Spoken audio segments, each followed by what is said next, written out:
A story of two enterprises. Parallel universes collide when an experiment goes out of control, bringing three worlds together in a race against time. When Captain Picard's crew encounters a mysterious planet that appears to vanish at random, they are in for a greater surprise when it brings along more than just secrets.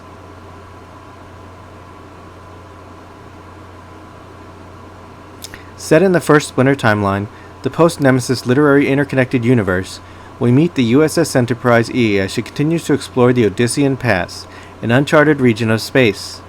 In her latest adventure, she discovers a planet in a nebula that suffers from a rather unusual and unexpected problem.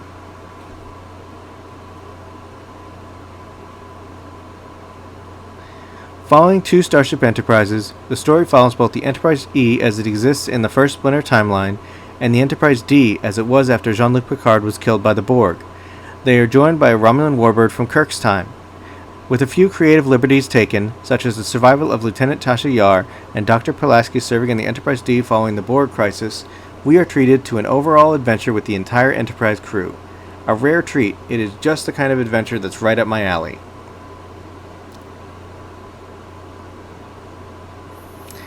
In three different realities, a starship approaches a mysterious disappearing planet in a nebula.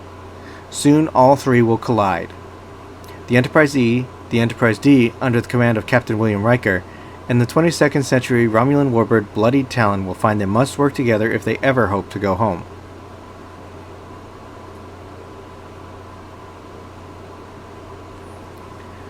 This book was one of many I missed in my first read-through of Star Trek novels, and one I only became aware of while reading the Coda trilogy, which introduced me to another version of the Enterprise, one where Riker was in command and they still had Lieutenant Yar.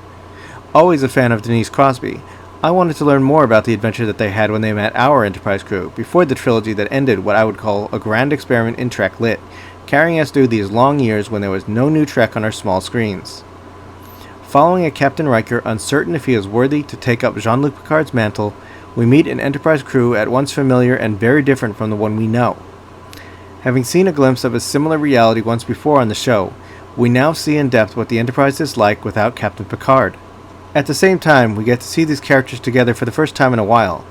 As with Star Trek The Next Generation now spinning off several other book series, it's an adventure with both Picard and Riker, and through the two realities, we now get to see both versions together, giving us a complete Enterprise crew. I'd say that this was definitely a love letter to the fans in word, thought, and deed. With a story that rewards fans new and old, it was a great adventure well told, with a wonderful opportunity to see some of the characters as we knew them for so long, and others that we had traveled with for years, mixing together in a single story with each getting to share in the comfort the other provides.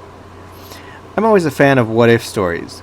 Parallel dimensions, chances to see familiar characters and actors again. It is always the possibility of what things would be like if events had played out a little bit different that sets the imagination in flight. Perhaps that's why I find some of the possibilities presented by the Marvel multiverse to be so exciting. Now, we see all sorts of other realities taking shape, and this one presented two interesting ideas. Coming on the heels of the Strange New Worlds finale, I was already thinking about Balance of Terror, but one of these three realities presented is one where Kirk and his crew never made it back from the neutral zone, and we see just how much of a difference that one change can make. If you're excited by alternate realities, parallel universes, or just a fan of The Next Generation, this book is for you. It's a great story, and one I enjoyed every moment from start to finish, and I'm glad I went back to read it. If you like werewolves, check out my book Blue Moon, available in paperback and ebook on Amazon. Thanks for watching. If you liked it, click the subscribe button and leave a comment below. See you next time.